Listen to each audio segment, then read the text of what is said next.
جس کو مرگی کی بیماری تھی، اور کیا کہا؟ آپ میرے لیے دعا کیجئے۔ اپنے گھر میں رہ کر نبی کے نام کے وسیلے سے دعا کی نہیں، چل کے آئی اور کہا اللہ کے رسول آپ میرے لیے دعا کیجئے۔ تو یہ طریقہ اس زمانے میں تھا۔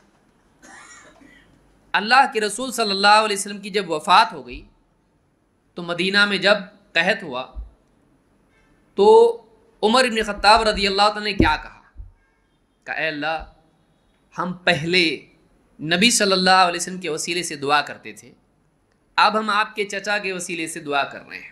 یعنی پہلے ہم نبی صلی اللہ علیہ وسلم سے کہتے تھے کہ آپ دعا کریں، جیسے آپ جمعہ کا خطبہ دے رہے تھے، ایک صاحب ہے کہا اللہ کے رسول سارے جانور مر رہے ہیں اور پریشانی ہو رہی ہے، سب بارش ہی نہیں ہے،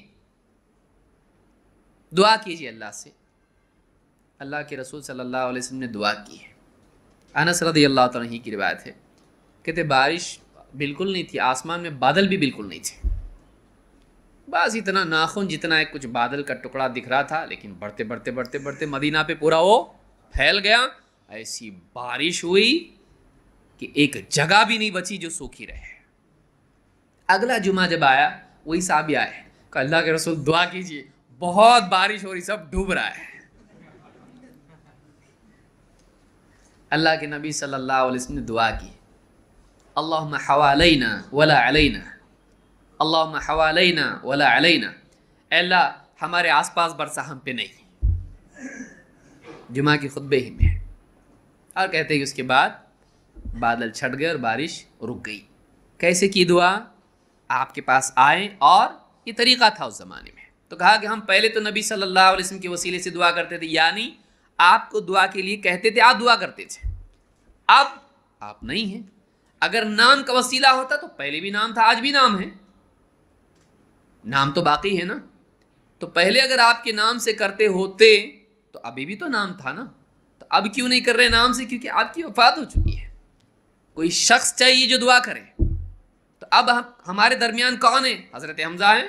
نہیں، وہ تو شہید ہو چکے ہیں۔ تو کون ہے ابھی ہمارے اندر ایک نیک صالح انسان؟ کون ہے؟ نبی صلی اللہ علیہ وسلم کے چچا ہے، عباس ابن عبد المطلب۔ تو کہا کہ اب ہم اپنے نبی صلی اللہ علیہ وسلم کے چچا کے ذریعے سے دعا کر رہے ہیں، اور ایک روایت میں کہ کہتے تھے کہ پھر ان کو آگے کرتے اور وہ دعا کرتے ہیں۔ تو اس سے بات معلوم ہوتی ہے کہ اگر آپ دیکھیں اتنے صحاب، استسقاء میں کیا ہوتا ہے، سارے لوگ جمع ہوتے ہیں عیدگاہ میں اور وہاں دعا کی جاتی ہے، صحابہ جمع ہیں، کسی نے بھی نہیں کہا ایسا کیسا کر رہے ہیں، پہلے جب نبی صلی اللہ علیہ وسلم کا وسیلہ تھا آپ کیوں چھوڑے اس کو؟ نبی بڑے کے چچا بڑے، زیادہ اچھا وسیلہ کون سا ہے؟ نبی صلی اللہ علیہ وسلم کا۔ تو حضرت عمر کے اس کہنے پر کسی نے بھی تنقید نہیں کی۔ معلوم ہوا کہ پہلے نبی صلی اللہ علیہ وسلم کا وسیلہ تھا، اب پہلے کب؟ وفات سے پہلے۔ وفات ہو گئی تو اب کون رہ گئے ہمارے درمیان؟ آپ کے چچا، اب ان کے وسیلے سے دعا کریں گے۔ یہ ہمارا قول ہے، یہ اہل الحدیث کا قول ہے کہ رسول صلی اللہ علیہ وسلم کی وفات کے بعد آپ کے نام سے وسیلہ کرنے کا ثبوت خلیفہ راشد عمر بن خطاب رضی اللہ عنہ سے نہیں ملتا۔ انہوں نے آپ صلی اللہ علیہ وسلم کے وسیلے سے دعا کرنے کی بجائے کس کے وسیلے سے دعا کی؟ حضرت عباس ابن عبد المطلب، ان کے وسیلے سے دعا کی۔ کیوں چھوڑا؟ ایسے کہہ رہے ہیں پہلے کرتے تھے، ابھی کیوں نہیں کر رہے ہیں؟ تو ابھی کس کے وسیلے سے؟ پہلے کس کے وسیلے سے تھا، اور اب یعنی اب نبی کے وسیلے سے کر رہے ہیں؟ ورنہ بولتے نا پہلے بھی کرتے تھے ابھی بھی کر رہے ہیں۔ نہیں، پہلے نبی کے وسیلے سے تھا صلی اللہ علیہ وسلم، اور اب آپ کے چچا کے وسیلے سے۔ معلوم ہوا کہ ان کے نزدیک وسیلہ کیسا تھا شخصیت کا؟ دعا کروانے والا، نہ کہ صرف نام کا۔ اگر صرف نام کا ہوتا تو پہلے بھی تھا اور ابھی بھی ہے، نام تو قیامت تک رہے گا۔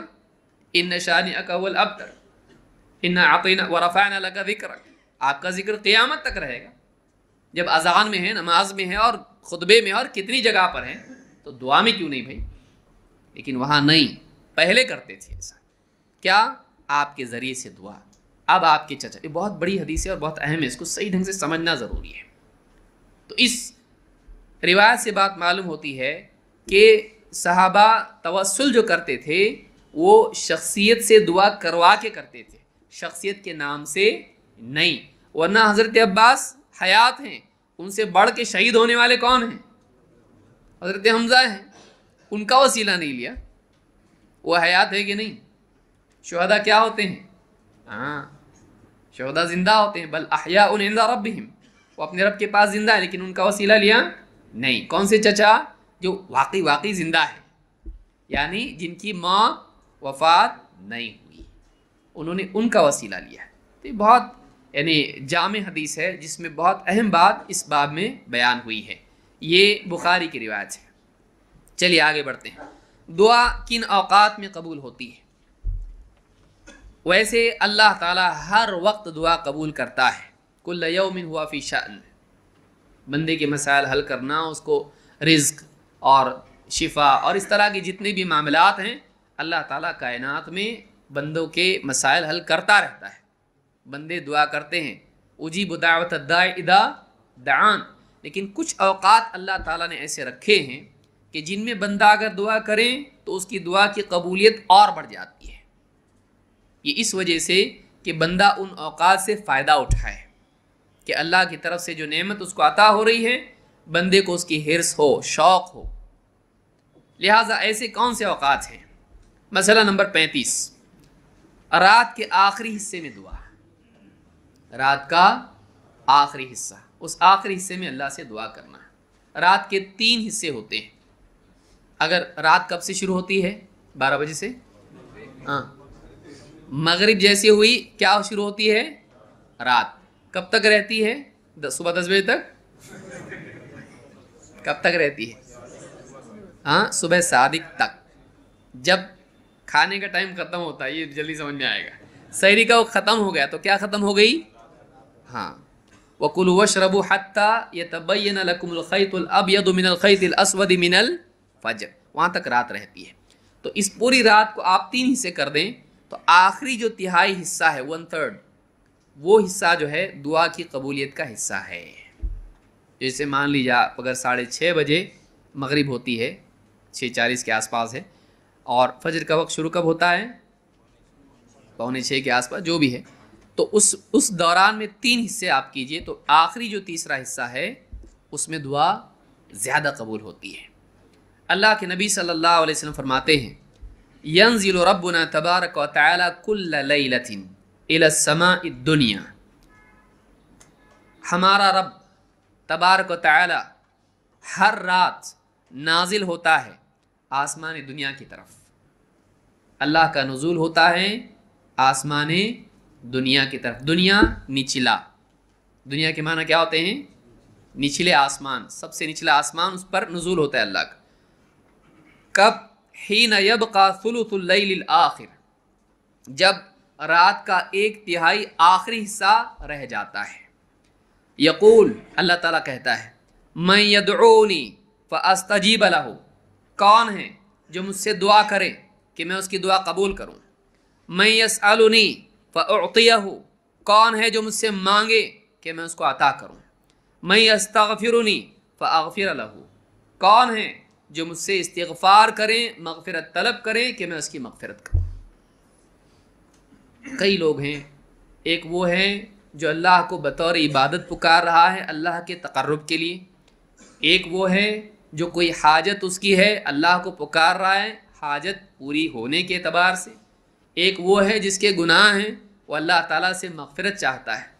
جو بھی پکارنے والا اللہ کو پکارتا ہے، چاہے دعا العبادہ ہو یا دعا المسئلہ ہو، چاہے دنیا آخرت کی حاجت ہو یا پھر مغفرت ہو، سب کے لیے اللہ کا وعدہ ہے۔ کون ہے جو مجھ کو پکارے کہ میں اس کی پکار کو قبول کروں، کون ہے جو مجھ سے مانگے کہ میں اس کو عطا کروں، کون ہے جو مجھ سے مغفرت چاہے کہ میں اس کی مغفرت کروں۔ اس وقت میں دعا کرنا، دعا کی قبولیت اس میں زیادہ ہوتی ہے۔ لہٰذا کسی کے مسائل اگر ہیں، اس وقت میں وہ بیدار ہو اور اللہ سے مانگے تو اللہ اس کی دعا کو قبول کرتا ہے۔ اس حدیث کو امام البخاری اور مسلم نے روایت کیا ہے۔ اس حدیث سے ایک بات اور معلوم ہوتی ہے، ایک صفت اللہ تعالیٰ کی معلوم ہوتی ہے، اور کیا ہے؟ صفت نزول۔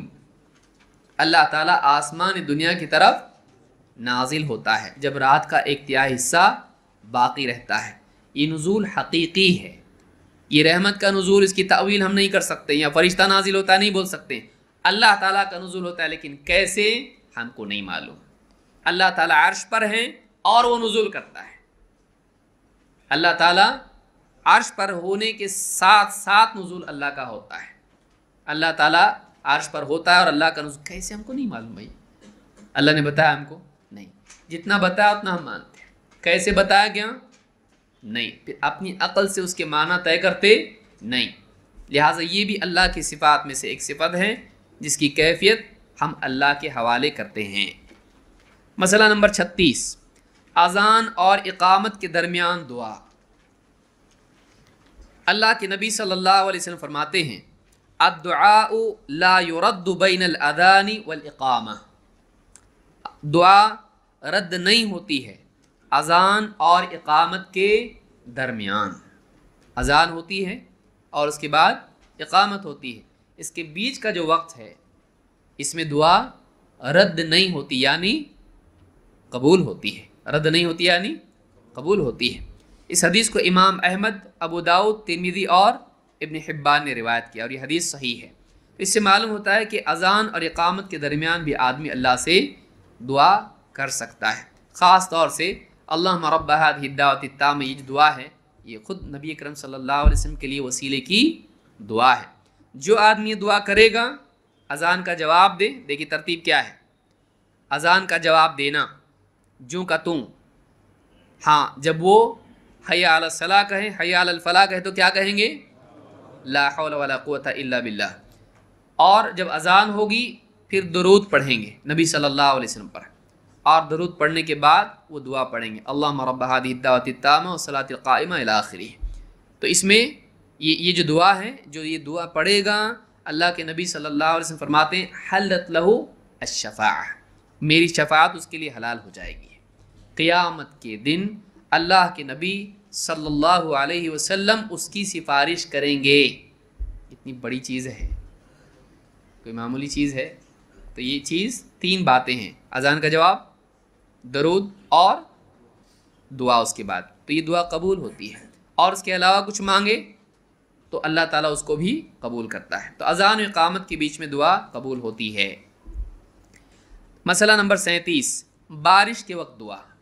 جب بارش ہو رہی ہو تب بھی دعا قبول ہوتی ہے۔ اللہ کے نبی صلی اللہ علیہ وسلم فرماتے ہیں ثنتان ما تردان، دو چیزیں ہیں، دو دعائیں ہیں جو رد نہیں ہوتی، دو دعائیں رد نہیں ہوتی ہیں، دو چیزیں رد نہیں ہوتی، کیا؟ الدعاء عند النداء، اذان کے وقت دعا یعنی اذان کے بعد، اذان کے وقت دعا، وتحت المطر، اور بارش کے وقت، بارش ہو رہی ہو اس وقت میں جب دعا انسان کرتا ہے تو یہ بھی دعا اللہ قبول کرتا ہے۔ کیوں؟ اللہ قبول کرتا ہے، اللہ نے وقت دے دیا، کرو دعا قبول کرے گا۔ بارش کے وقت کیا دعا پڑھنا چاہیے بارش ہو رہی ہے تو؟ ہاں ماشاء اللہ سبحان اللہ، کیا دعا ہے؟ اللہم صیبا نافعا، چھوٹی سی دعا ہے، یاد ہونا چاہیے۔ حسن نہیں یاد ہے آپ لوگوں کو دعا؟ حسن المسلم چھوٹی سی کتاب ہے، لیجئے، پاکٹ میں بھی رکھ سکتے ہیں آپ اس کو، دعائیں یاد کریں، ہزاروں چیزیں دنیا کی یاد کر کے رکھی، وہ نکالی دماغ سے بچپن سے لے کے اب تک۔ کیا یاد کرنا چاہیے؟ نبی اکرم صلی اللہ علیہ وسلم کی دعائیں، کھانے کی، سونے کی، جاگنے کی، پیشاب پاخانہ، یہ ساری سفر کی، یہ دعائیں یاد ہونا چاہیے ہم لوگوں کو۔ آدمی یہ یاد کر کے ہی مرے، یاد رکھیں اس کو، نبی صلی اللہ علیہ وسلم کی دعائیں اس کو یاد ہونا چاہیے۔ بارش کے وقت یہ دعا ہے، فلاں وقت میں یہ دعا ہے، تو یہ دعائیں یاد کریں اس کو۔ اللہم صیبا نافعا، کیا مطلب ہے اس کا؟ اے اللہ ایسی بارش نازل کر جو نفع والی ہو۔ تو بارش نقصان والی بھی ہو سکتی ہے، بارش برستی ہے، بعض اوقات فصلیں تباہ ہو جاتی ہیں، کبھی سیلاب آ جاتا ہے، تو اللہ سے نفع والی بارش مانگنا، تو دعا اللہ دعا قبول کرتا ہے۔ تو جو بھی دعا اس وقت میں قبول کرے بندہ، اللہ اس کو قبول کرتا ہے۔ اس کو امام حاکم نے روایت کیا ہے اور یہ حدیث حسن ہے۔ نمبر 38، جنگ کے وقت دعا۔ جب جنگ چھڑ گئی ہو اس وقت بھی دعا قبول ہوتی ہے۔ اللہ کے نبی صلی اللہ علیہ وسلم فرماتے ہیں ثنتان لا تردان، دو دعائیں ہیں جو رد نہیں ہوتی ہیں.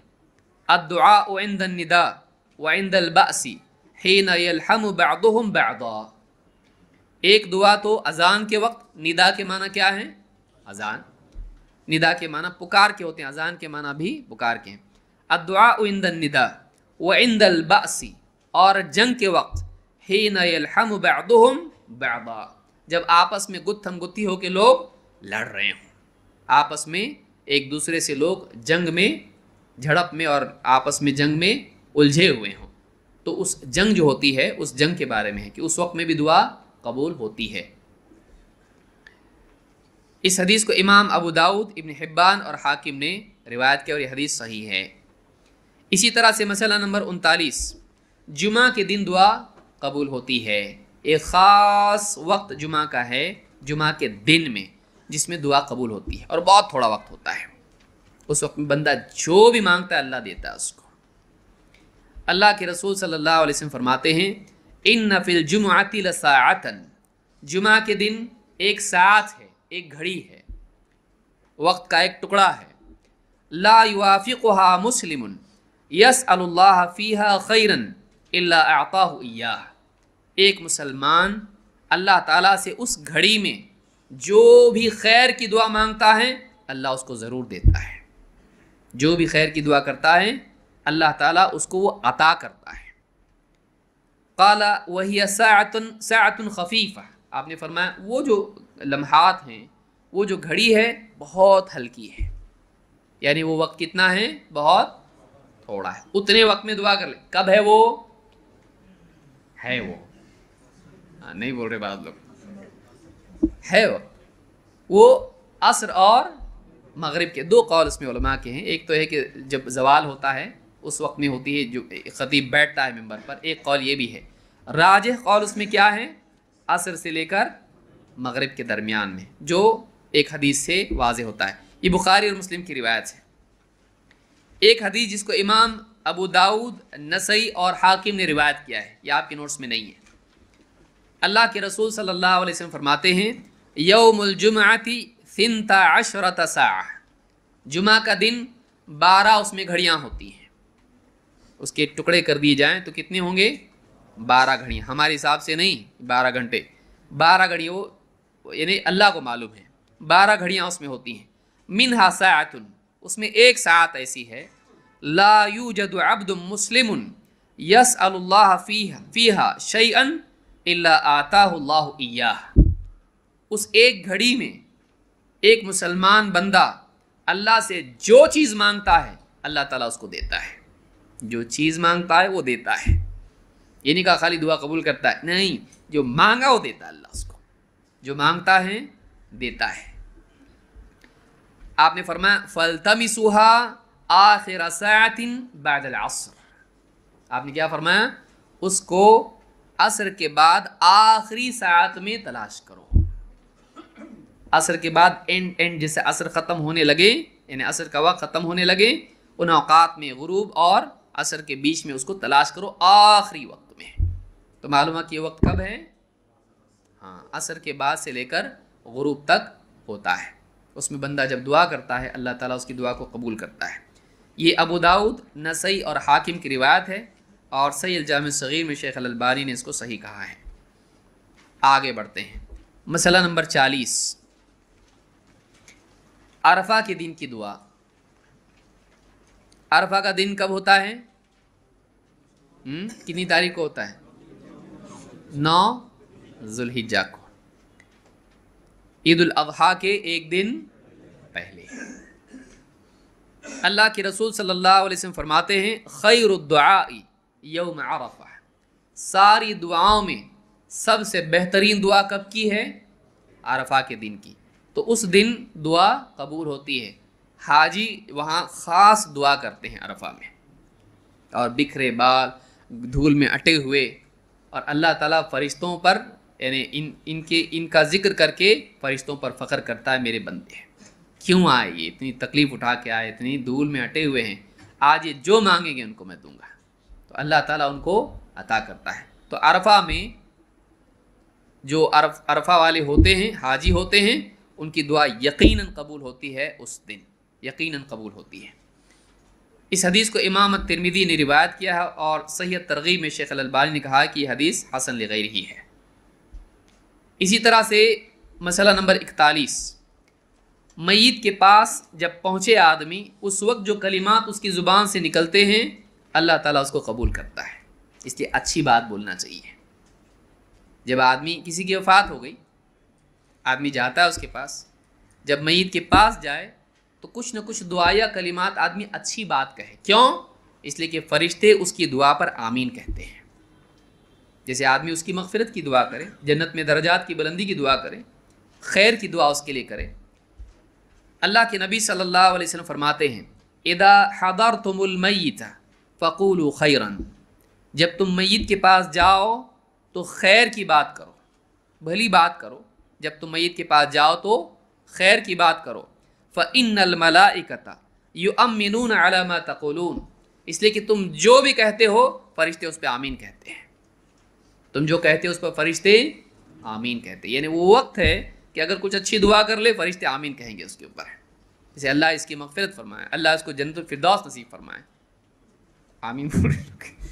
تو جو بھی دعا ہے آدمی بھلائی کی دعا کرے تو فرشتے اس پر کیا کہتے ہیں؟ آمین۔ تو آدمی کو اس وقت میں جب میت کے پاس جائیں، آدمی کو لوگ آتے ہیں، جسے بیٹیاں آتی ہیں، لوگ آتے ہیں، ہائے افسوس کیا ہو گیا، اس طرح کے کلمات ہوتے ہیں، واویلا مچاتے ہیں، اللہ کی شکایت اس میں ہوتی ہے، اللہ نے اچھا نہیں کیا، خرافاتی جملے کہتے ہیں جو کفریہ ہوتے ہیں بعض اوقات سے۔ تو میت کے پاس آدمی جائے، صبر و تحمل کا ثبوت دے اگر واقعی قریبی رشتہ دار ہیں، اور اس وقت میں اچھی بات کہے، کوئی اچھی بات کہے، دعا یا کلمات کچھ کہے جو خیر والے ہوں۔ کیوں؟ فرشتے آمین کہتے ہیں۔ اس حدیث کو امام احمد، ابو داؤد، ترمذی، نسائی، ابن ماجہ، ابن حبان اور حاکم نے روایت کیا اور یہ حدیث صحیح ہے۔ اسی طرح سے لیلۃ القدر میں بھی دعا قبول ہوتی ہے۔ عائشہ رضی اللہ تعالیٰ عنہ فرماتی ہیں قلت یا رسول اللہ ارأیت ان علمت ای لیلۃ لیلۃ القدر ما اقول فیہا۔ حضرت عائشہ رضی اللہ تعالیٰ نے پوچھا، اے اللہ کے رسول، اگر مجھے معلوم ہو جائے کہ کون سی رات لیلۃ القدر ہے تو میں کیا کہوں؟ مجھے اگر پتہ چل جائے کہ فلاں رات لیلۃ القدر ہے تو اس رات میں کیا دعا کروں؟ قال قولی اللہم انک عفو کریم تحب العفو فاعف عنی۔ آپ نے فرمایا یوں کہو، اللہم انک عفو کریم، اے اللہ یقیناً تو معاف کرنے والا، درگزر کرنے والا ہے، کریم ہے، سخی ہے، تحب العفو، تو معافی کو پسند کرتا ہے، فاعف عنی، مجھے معاف کر دے، مجھے معاف کر دے۔ تو اللہ تعالیٰ سے عفو مانگنا یہ بھی بہت بڑی خیر ہے۔ دنیا میں اللہ کے نبی صلی اللہ علیہ وسلم نے ایک اور حدیث میں فرمایا کہ تم اللہ تعالیٰ سے عفو اور عافیت مانگو دنیا اور آخرت میں۔ صلی اللہ العفو والعافیہ فی الدنیا والآخرہ، اللہ تعالیٰ سے عفو، معافی اور عافیت، بیماری سے حفاظت، فقر و فاقے سے حفاظت، عافیت مانگو دنیا میں بھی اور آخرت میں بھی۔ اس حدیث کو امام الترمذی، ابن ماجہ اور حاکم نے روایت کیا، جس سے لیلۃ القدر میں دعا کی قبولیت معلوم ہوتی ہے۔ لیلۃ القدر میں اکثر چائے پہ گپ شپ میں وقت نکل جاتا ہے، جاگنا ضروری ہے اس میں۔ جاگنے کا مطلب کیا؟ نیند نہیں آنا۔ تو آدمی یہ سمجھتا ہے کہ بیداری ہی عبادت ہے، وہ سحر ہے، بیداری کوئی عبادت ہے؟ مطلب آنکھ کھلی رکھنا، نہیں سونا، یہ عبادت ہے؟ نہیں، اس میں عبادت ہونی چاہیے۔ لیلۃ القدر خیر من الف شہر، کہ لیلۃ القدر 1000 مہینوں سے بہتر ہے۔ بعض سلف نے کہا کہ لیلۃ القدر میں جو نیکی کی جائے گی وہ 1000 سال کی نیکیوں سے بہتر ہوتی ہے۔ کہ آدمی کو اوقات ضائع نہیں کرنا چاہیے، پان، بیڑی، تمباکو، ادھر ادھر، ہوٹل، چائے، بسکٹ، اخروٹ، نہ جانے کیا کیا کھاتے رہتے ہیں لوگ۔ دن میں تو کھاتے کھاتے رات میں بھی چھوڑتے نہیں، لوگ بولتے ہیں ان کا رمضان آیا، رمضان آیا ان کا، کھانا پینا پوری بہاریں آ گئی پوری کھانے کی۔ حالانکہ رمضان جو ہے نفس کے خلاف مجاہدے کا ہے، نفس کے خلاف مجاہدے کا مہینہ ہے۔ اور ہمارا مہینہ کیسا ہو جاتا ہے؟ کھانے کا مجاہدہ اس میں ہوتا ہے، کیا کھاؤ سمجھ میں نہیں آ رہا، دل تو بہت بول رہے ہیں، پیٹ میں جگہ نہیں ہے، یہ حال ہمارا ہوتا ہے۔ افطار کرتا، کھاتا، پھر نماز پڑھ کے آتا، کھاتا، پھر تراویح کے لیے جانا ہے، جانے سے پہلے تھوڑا کھاتا، پھر تراویح سے آتا، کھاتا، پھر تھوڑی دیر بیٹھتا ہے ادھر ادھر، پھر کھاتا، پھر سحری کا وقت ہوتا، پھر کھاتا۔ کیا ہے یہ؟ کوئی مذاق ہے؟ اور رمضان کے بعد کیا ہوتا؟ وزن بڑھ گیا تھوڑا سا تو بڑھے گا نہیں تو کیا ہوگا بھائی؟ وزن بڑھے گا نہیں تو کیا ہوگا؟ رمضان کا مہینہ آیا، میں تو سمجھ رہا تھا وزن گھٹے گا، لیکن بڑھ گیا، معلوم نہیں کیسا کیا۔ رمضان کی برکتیں ہیں، رمضان کی برکتیں ہیں، تیری حرکت ہے یہ حال ہے لوگوں کا۔ رمضان میں مجاہدہ ہونا چاہیے، سال بھر کھاؤ، کھاتے رہتے، رمضان میں آدمی مجاہدہ کرے، اس مجاہدے سے وہ ساری خیر اس کو نصیب ہوگی۔ تو رمضان میں خاص طور سے لیلۃ القدر میں، آخری عشرے میں اوقات ضائع نہیں کرنا چاہیے۔ دینی دروس بھی بہت زیادہ طویل نہیں ہونا چاہیے۔ جس علاقے میں لوگوں میں دینداری ہے وہاں تو اس کی بھی ضرورت نہیں ہے، جہاں لوگوں کو سب معلوم ہے کچھ عبادت کریں ہو، واقعی اگر ضرورت ہے کسی علاقے میں ٹھیک ہے، وہ بھی اتنا نہیں کہ اتنا لمبا ہو جائیں کہ جیسی خطاب ختم ہوا پھر وقت باقی نہیں، سحری کا وقت آ گیا، ایسا نہیں ہونا چاہیے، مختصر ہو اگر ضرورت ہے تو۔ موقع کا فائدہ اٹھا رہے ہیں اگر ٹھیک ہے، لوگ دیندار ہوتے ہیں، مسجدوں میں آ جاتے ہیں، تھوڑا بہت ہو تو ٹھیک ہے، اتنا طویل نہ ہو کہ رات ہم صرف خطابات میں ضائع کر دیں، ایسا نہیں ہونا چاہیے۔ اگرچہ وہ ضائع نہیں ہے لیکن اس کا مقصد وہ نہیں ہے، اس رات کا مقصد کیا ہے؟ واقعی عبادت ہے، آدمی کو عبادت میں صرف کرنا چاہیے۔ اس کے علاوہ بھی اور چیزیں ہیں، مثال کے طور پر ایک مسئلہ ہے کہ کیا 5 نمازوں کے بعد اجتماعی دعا ہے؟ تو یہ بھی ایک مسئلہ ہے۔ تو فرض نمازوں کے بعد اجتماعی دعا کی کوئی دلیل نہیں ہے۔ ہاں اگر کبھی کبھار کسی آدمی کی کوئی ضرورت ہے، اپنے لیے دعا انفرادی کر لیتا ہے، کوئی حرج نہیں، اس کو بھی معمول نہ بنا ہے، کیونکہ نبی اکرم صلی اللہ علیہ وسلم سے ہاتھ اٹھا کے 5 نمازوں کے بعد دعا کرنے کا معمول نہیں ملتا ہے۔ لیکن آپ نے کبھی دعا کی ہے تو کوئی آدمی کر لے، لیکن ہمیشہ اس کا معمول بھی نہ بنا ہے۔ تو آدمی دعا کرے، اور افضل یہ ہے کہ آدمی نماز کے آخری حصے میں دعا کرے۔ اسی طرح سے ایک اور چیز یہ ہے کہ دفن کے بعد جب دفن کیا جائے میت کو تو اس کے بعد بھی دعا کی یعنی مشروعیت ہے، لیکن وہ بھی اجتماعی نہیں بلکہ اپنی اپنی دعا کرے۔ 1 2 اس میں بھی ہاتھ اٹھانے کا ثبوت نہیں ہے۔ اللہ کے نبی صلی اللہ علیہ وسلم کے صحابی عثمان ابن عفان رضی اللہ تعالیٰ عنہ فرماتے ہیں، کان النبی صلی اللہ علیہ وسلم اذا فرغ من دفن المیت وقف علیہ فقال استغفروا لأخیکم وصلوا اللہ له التثبیت فإنه الآن يسأل وصلوا اللہ له بالتثبیت۔ آپ فرماتے ہیں کہ اللہ کے نبی صلی اللہ علیہ وسلم جب میت کے دفن سے فارغ ہوتے تو قبر کے پاس کھڑے ہوتے اور کہتے اپنے بھائی کے لیے استغفار کرو، اپنے بھائی کے لیے مغفرت کی دعا کرو، اور اس کے لیے ثابت قدمی اللہ سے مانگو، اس لیے کہ اب اس سے سوال ہونے والا ہے، یعنی منکر نکیر، اب اس سے فرشتے سوال کریں گے۔ تو اس سے معلوم ہوتا ہے کہ دفن کے بعد ایک مسلمان، بعض لوگ نکل جاتے ہیں، دعا بھی نہیں کرتے ہیں، وہ بھی غلط ہے۔ بعض لوگ اجتماعی طور پر دعا کرتے ہیں، لمبی لمبی دعا کرتے ہیں، روتے دھوتے اس کے اوپر ہیں، کوئی دلیل اس کی نہیں ہے۔ آپ صلی اللہ علیہ وسلم کا یہ کہنا کہ دعا کرو، اگر اجتماعی دعا ہوتی تو آپ خود کرتے، لیکن آپ نے کیا کہا؟ دعا کرو۔ اور اجتماعی صیغے کا مطلب جماعت سے کرنا نہیں ہوتا ہے، آپ نے کہا نا دعا کرو تم لوگ، تو تم سب مل کے دعا کرو ضروری نہیں ہے۔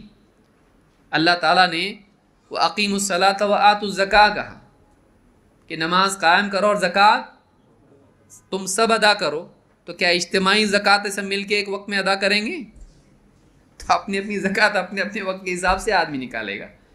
تو جمع کے صیغے کا امر اس کو مستلزم نہیں ہے کہ آدمی عمل بھی جمع اجتماعی طور پر کرے، اس کو یاد رکھیے۔ تو آپ نے کہا کہ اپنے بھائی کے لیے استغفار کرو اور ثابت قدمی کی دعا کرو، تو اس میں آپ کا یوں کہنا ہی بتاتا ہے کہ یہ اجتماعی دعا کا موقع نہیں ہے، ورنہ آپ اس خیر سے محروم نہیں رہتے ہیں۔ اس حدیث کو امام مسلم نے کتاب الجنائز میں روایت کیا ہے۔ لیکن رفع الیدین یعنی ہاتھ اٹھا کے دعا کرنا قبر کی زیارت کے وقت مشروع ہے، اگر کوئی کرتا ہے تو کوئی حرج نہیں، بلکہ نبی صلی اللہ علیہ وسلم سے ثابت ہے، یعنی دفن کے بعد ہاتھ اٹھانے کا ثبوت نہیں ہے اس دعا میں نہیں، لیکن بعد میں اگر کبھی آدمی جاتا ہے قبروں کی زیارت کے لیے تو قبر والے سے نہیں، اللہ سے دعا کر سکتا ہے ہاتھ اٹھا کے۔ اور علماء نے اس کے بارے میں کہا کہ وہ قبلہ رخ ہو زیادہ بہتر ہے، اس لیے کہ اصل دعا میں قبلہ رخ ہونا ہے، تو اگر اس کے لیے ممکن ہے وہ قبلہ رخ ہو تاکہ لوگوں میں وہم نہ ہو کہ قبر سے مانگ رہا ہے۔ تو اس طرح سے بھی علماء نے کہا ہے۔ مسلم کی ایک لمبی روایت ہے جس میں حضرت عائشہ رضی اللہ عنہ فرماتی ہیں ثم انطلقت علی اثریہ، میں اللہ کے نبی صلی اللہ علیہ وسلم کے پیچھے پیچھے گئی، حتی جاء البقیع، یہاں تک کہ اللہ کے نبی صلی اللہ علیہ وسلم بقیع پہنچے۔ بقیع کیا ہے؟ مدینہ کا قبرستان۔ فقام، آپ کھڑے ہوئے، اطال القیام، آپ نے لمبا قیام کیا، ثم رفع یدیہ، پھر آپ نے دونوں ہاتھ اٹھائے، 3 مرات، 3 مرتبہ، ثم انحرف فانحرفت، پھر آپ لوٹے تو میں بھی لوٹ گئی۔ تو بقیع میں جا کر نبی صلی اللہ علیہ وسلم نے دعا کی بقیع والوں کے لیے، اور کیسے دعا کی؟ ہاتھ اٹھا کر۔ تو آدمی اگر قبرستان جاتا ہے اور وہاں ہاتھ اٹھا کے دعا کرتا ہے تو اس میں حرج نہیں، بشرطے کہ قبر سے نہیں کرے، بلکہ کس سے کرے؟ اللہ سے، اور کسی کو اس طرح کا شبہ ہونے نہ دے کہ قبر سے مانگ رہا ہے، کہ یوں کھڑے رہ کے مانگ رہا ہے قبر کے اوپر، نہیں، قبلے رخ ہو کے اللہ تعالیٰ سے مانگے۔ تو یہ بھی ایک ادب ہے اس کا، اور صحیح مسلم کی حدیث ہے کتاب الجنائز میں۔ اسی طرح سے ایک اور عمل ہم کو ملتا ہے، ایک وقت اور ملتا ہے، ختم قرآن کے وقت۔ قرآن اگر ختم کرے انسان اس وقت میں بھی دعا کر سکتا ہے۔ سنن الدارمی میں ایک روایت ہے، انس رضی اللہ عنہ کے سلسلے میں حضرت ثابت بیان کرتے ہیں کہ کان انس اذا ختم القرآن جمع ولدہ واہل بیتہ فدعا لهم۔ انس بن مالک رضی اللہ تعالیٰ عنہ جب قرآن ختم کرتے تو اپنی اولاد کو اور اپنے گھر والوں کو جمع کرتے اور ان کے لیے دعا کرتے ہیں۔ تو قرآن ختم اگر آدمی کرے، اگر ہوتا ہے کسی کا قرآن ختم، اللہ ہم کو توفیق عطا فرمائے، ورنہ 3 پارے رمضان کے، باقی پارے اگلے رمضان کے لیے، تو کون پڑھتا ہے؟ یہ ہم لوگ بعض اوقات شیطان دل میں کیا ڈالتا ہے؟ تفسیر سے پڑھنا چاہیے، بغیر سمجھے نہیں پڑھنا چاہیے۔ یہ اگرچہ خیر ہے لیکن یہ بعض اوقات ترک تلاوت کا ذریعہ بن جاتا ہے کہ آدمی سمجھ کے پڑھنا، مجھ کو کرتے کرتے پڑھتا ہی نہیں ہے۔ کتنا پڑھا تو نے؟ سورہ بقرہ کی بس 50ویں آیت پر ہوں، کتنے سال سے؟ پڑھنے کا موقع نہیں ملتا ہے۔ آپ سمجھ کے پڑھنے کی الگ ترتیب رکھیے اور تلاوت کی الگ رکھیے، ورنہ آپ کی زبان قرآن کے لیے پلٹے گی نہیں۔ پڑھیے اس کو، عربی پڑھیے آپ، اور دوسرا وقت رکھو تھوڑا تھوڑا کر کے، کیونکہ اتنا سمجھنے کے لیے آپ کو کتنے سال لگیں گے، تو کتنے سال میں قرآن ختم کریں گے آپ؟ نبی صلی اللہ علیہ وسلم نے کیا بتلایا؟ 40 دن میں قرآن پڑھو۔ کتنے دن میں؟ میکسیمم اتنا آیا ہے کہ 40 دن اس میں قرآن پڑھو۔ کتنا پڑھ رہے ہیں؟ پھر 30 دن کہا، پھر اس سے کم کم کرتے کرتے صحابی کہاں تک لائیں؟ 3۔ تو اگر 30 دن میں آپ کو پڑھنا ہے تو ایک دن میں کتنا پڑھنا پڑے گا؟ 1 جز، 1 پارہ جس کو ہم کہتے ہیں، 1 جز پڑھنا پڑے گا۔ 1 جز میں کتنے صفحات رہتے ہیں؟ جو مدینہ کا مصحف ہے اس میں کتنے ہیں؟ 20 ہیں۔ کل کتنے ہیں؟ 600۔ وہ برابر ہیں 20 اس حساب سے، اور اس میں حزب کتنے ہیں؟ 8 اس میں ٹکڑے ہوتے ہیں۔ تو آپ 1 پارہ پڑھتے ہیں، 20 صفحات ہیں، اب کوئی بہت مشکل کام نہیں ہے۔ 1 صفحہ مان لو آپ 3 منٹ میں پڑھتے ہیں، تو آپ 20 صفحات کتنے منٹ میں ہوں گے؟ 1 گھنٹے میں ہوں گے نا۔ 20 صفحات 1 گھنٹے میں ہو سکتے ہیں، صبح آدھا گھنٹہ، شام میں آدھا گھنٹہ، نہیں واٹس ایپ آدھا گھنٹہ، ارے 4 گھنٹے لگ رہے ہیں بھائی۔ واٹس ایپ پہ کتنا ہے؟ تو کتنا ٹائم لگتا ہے؟ بہت ٹائم جاتا ہے آدمی کا۔ معلوم بھی نہیں پڑتا. فیس بک تو اپنے آپ جو وہ دیتا ہے ویڈیوز ایک کے بعد لو بھائی لو بھائی لو بھائی، جس سے کوئی نواب ہے کھا رہا ہے انگور اور کوئی خادم اس کا دے رہا ہے اس کو، ایک ایک ویڈیو دیتا ہو. آدمی ایک کے پیچھے ایک دیکھتا رہتا ہے، گھنٹے نکل جاتے ہیں. وہ بند کرو، تلاوت کرو. کیا ہونے والا؟ دنیا کے اخبار سے کچھ ہونے والا؟ سارے جہاں میں کیا ہو رہا؟ کیا کرنے کا آپ کو دنیا سکندر بادشاہ ہے آپ کے؟ کیا ہے کیا آپ؟ کون پوچھ رہا آپ کو؟ گھر کا اخبار دیکھو، آخرت کے اخبار دیکھو، اللہ نے جو قرآن میں اخبار بیان کیے وہ دیکھو. تلاوت کرے آدمی، ایک حرف پر ایک نیکی ہے، ایک نیکی 10 گنا. اگر الف لام میم آدمی پڑھے 30 نیکی ہے. اور قیامت کے دن ایک نیکی کم بڑھ گئی تو سیدھا جہنم میں جائے گا آدمی. واٹس ایپ کی کیا نیکی ہیں آپ کی؟ خرافات، کتنی غلط باتیں، بےہودہ چیزیں، میوزک، گانے بجانے. آج کل تو وہ احساس بھی مر گیا ہے. ارے گانا ہے، ارے پرائی عورت ہے، ارے پردے میں نہیں ہے، کیا ہے؟ ایک دوسرے کو سب فارورڈ کر رہے ہیں. ختم ہو گیا، احساس ہی ختم ہو رہا ہے کہ یہ بھی غلط ہے یہ چیز. آج سے پہلے زمانے میں اگر کرتا کوئی تو لوگ کیسا کرتے؟ کیا کر رہے؟ مسجد میں بیٹھ کے ویڈیو دیکھ رہا ہے آدمی عورتوں کے. ارے نیوز ہے، بول نیوز ہے، بے پردہ عورت ہے، برہنہ ہے، ناچ رہی ہے اور تو دیکھ رہا ہے. کیا ہے یہ؟ سوچنے کی چیز ہے، بہت افسوس کی بات ہے. آپ اپنی زندگی سے فضولیات کم کر دیجئے، آپ کے پاس وقت اپنے آپ آ جائے گا. فضولیات کم کیجئے. واٹس ایپ، فیس بک، آج تو کیا کیا آئے ہیں نئے اور بھی بہت سارے لوگوں نے بتایا. کیا ہے وہ؟ ہاں ٹک ٹاک، ٹک تو بچوں کو معلوم ہے. دیکھو اللہ المستعان، اتنا تیز، انہیں اشارہ بھی نہیں ہے کچھ اس میں. ٹی سے پی سے تو ٹک ٹاک. بعض لوگوں نے کہا کہ بہت ساری مسلمان بہنیں ہماری بے پردگی کے ساتھ اس پہ اپنی زینت کا مظاہرہ کر رہی ہیں، جیسے طوائفیں کرتی ہیں. اللہ تعالیٰ حفاظت فرمائے. تو یہ سب چیزوں سے بچائیے اپنے گھر والوں کو، اپنے آپ کو بھی بچائیے. اپنا وقت بہت قیمتی ہے. قال اللہ قال رسول اللہ میں اپنے وقت کو لگائیے. گھر والوں کو دین سکھانے میں لگائیے، مسلمانوں کی فکر کرنے میں لگائیے کہ دین زندگی میں کیسے آئے لوگوں کی. دین ہی کام آئے گا. قبر میں کیا پوچھے گا؟ ما ربک، ما دینک، من نبیک، ہے تیاری کچھ اس کی؟ سوچیے. قرآن کی تلاوت کیجیے. صحابہ دیکھیے 3 دن میں قرآن پڑھتے تھے، کوئی 7 دن میں پڑھتا تھا، کوئی ایک یعنی مہینے میں پڑھتا تھا، کوئی اس سے کم میں پڑھتا تھا. ہم اپنے قرآن کی تلاوت کا اہتمام کتنا ہے ہمارا؟ کتنی کتابیں ہم نے پڑھی آج تک؟ اتنے سارے علماء اپنی راتوں کی نیند خراب کر کے کتابیں لکھے. ہے ہم کو احساس کہ ہم پڑھنا چاہیے کتابیں؟ توحید پر ہے، اتباع سنت پر ہے، احکام پر ہیں، عقیدہ، تفسیر، کتنی کتابیں. آج بتائیے ہم نے اتنا جتنا واٹس ایپ پڑھا ہے، کتنے صفحات ہم نے پڑھے ہیں؟ وہی کتاب اگر ہم پڑھتے دین کی تو کتنا علم ہمارے پاس آتا ہے. پڑھ رہے کچھ بھی نہیں. کیا علم ہے ہمارے پاس؟ علم حاصل کریں، اپنے اوقات کو ضائع مت کیجیے.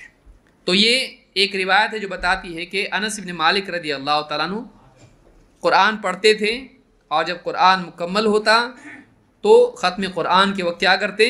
اپنی اولاد اور اپنے گھر والوں کو جمع کرتے اور دعا کرتے ان کے لیے. تو یہ بھی ایک وقت ہے دعا کا. اس کی سند صحیح ہے اور یہ حضرت انس رضی اللہ عنہ کا عمل ہے. آئیے کچھ اور چیزیں دیکھتے ہیں. نماز میں کی جانے والی دعائیں.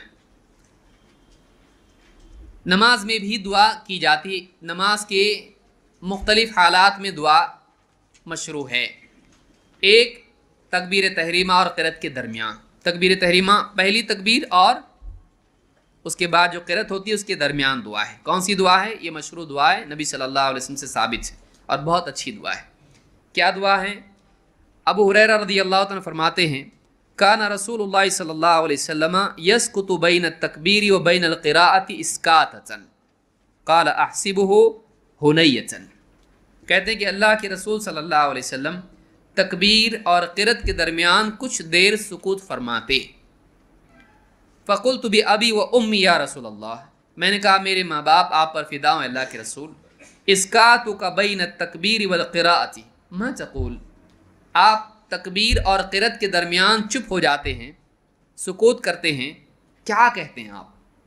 آپ نے فرمایا اقول اللہم باعد بینی و بین خطایای کما باعدت بین المشرق والمغرب. اے اللہ میرے اور میری خطاؤں کے درمیان اتنی دوری کر دے جیسی مشرق اور مغرب کے درمیان دوری ہے، میری اور میری خطاؤں کے درمیان اتنی دوری کر دے۔ اللہم نقینی من الخطایا کما ینقی الثوب الابیض من الدنس، اے اللہ مجھ سے خطاؤں کو اس طرح سے دھو دے، مجھے خطاؤں سے اس طرح سے پاک کر دے جیسے ایک سفید کپڑا دھونے سے پاک ہو جاتا ہے، صاف ستھرا ہو جاتا ہے۔ اللہم اغسل خطایایا بالماء والثلج والبرد، اے اللہ میری خطاؤں کو دھو کے پاک کر دے، مجھ کو خطاؤں سے دھو کر پاک صاف کر دے، جیسے بالماء والثلج والبرد، پانی سے اور برف سے اور اولوں سے، پانی سے بھی صاف، پھر برف سے، پھر اولوں سے، یعنی ایک دم صاف کر دے، ذرا بھی اثر گندگی برائیوں کا مجھ پر نہ ہو۔ یہ دعا شروعات میں تکبیر کے بعد نبی صلی اللہ علیہ وسلم کرتے تھے، اس کو دعا الاستفتاح کہتے ہیں، یہ بخاری مسلم کی روایت ہے۔ تو یہ بھی دعا بہت ہی عمدہ دعا ہے جو پڑھنا چاہیے۔ اسی طرح سے قیام میں قرأت کے دوران بھی آپ صلی اللہ علیہ وسلم نوافل میں دعا کرتے تھے۔ حذیفہ رضی اللہ عنہ کی ایک لمبی روایت ہے، کہتے ہیں صلیت مع النبی صلی اللہ علیہ وسلم ذات لیلۃ، ایک رات میں نے اللہ کے رسول صلی اللہ علیہ وسلم کے ساتھ نماز پڑھی، یقرأ، فرماتے اس نماز کے بارے میں، یقرأ مترسلا، آپ رک رک کے ٹھہر ٹھہر کے قرأت کرتے، ایک ایک آیت پر آپ وقف کرتے اور سکون سے آپ قرأت کرتے۔ اذا مر بآیت فیہا تسبیح سبح، کسی ایسی آیت پر سے گزرتے جس میں اللہ کی تسبیح پاکی بیان ہوتی، آپ اللہ کی پاکی بیان کرتے ہیں۔ وَإِذَا مَرَّ بِسُؤَالٍ سَأَلَ، جب کسی ایسی آیت پر گزرتے جس میں دعا کا اشارہ یا دعا کی ترغیب یا دعا کا معاملہ ہوتا تو اس پر آپ دعا کرتے اللہ سے۔ وَإِذَا مَرَّ بِتَعَوُّذٍ تَعَوَّذَ، کسی ایسی آیت پر گزرتے جس میں اللہ کی پناہ کا ذکر ہوتا، آپ اللہ کی پناہ مانگتے۔ تو یہ صحیح مسلم کی روایت سے معلوم ہوتا ہے کہ دوران قرأت بھی نوافل میں اگر کوئی موقع مانگنے کا ہے آدمی اللہ سے مانگ سکتا ہے۔ جیسے نماز پڑھتے پڑھتے آدمی قرأت کرتے کرتے وقال ربکم ادعونی استجب لکم، آیت آئی ان الذین یستکبرون عن عبادتی سیدخلون جہنم داخرین، آدمی دعا کرے اللہ سے، اے اللہ یہ مسائل ہیں، یہ مسائل اللہ سے عربی زبان میں جو بھی دعائیں اس کو یاد ہے سنت سے دعائیں کرے۔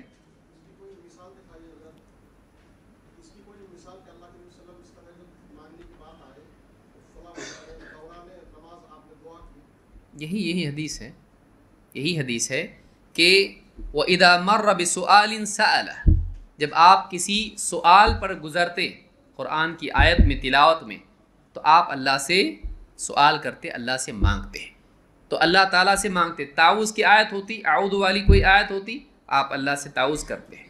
تو یہ جو حدیث ہے بتلاتی ہے کہ دوران نماز بھی نوافل میں، فرض میں ہمارے علم میں کوئی دلیل نہیں ہے، لیکن یہ رات کی نماز تھی تو حضرت حذیفہ رضی اللہ تعالیٰ نے آپ کے ساتھ ادا کی، تو اس میں آپ نے بتایا کہ آپ جب بھی سوال کی آیت سے گزرتے آپ اللہ سے سوال کرتے ہیں۔ اس حدیث کو امام مسلم نے روایت کیا ہے۔ اسی طرح سے رکوع اور سجود میں بھی دعا ہے، لیکن رکوع میں جو مشروع دعائیں ہیں ان کا اہتمام کریں، سجود میں بھی آدمی دعا کر سکتا ہے، رکوع اور سجود دونوں میں دعا ہے۔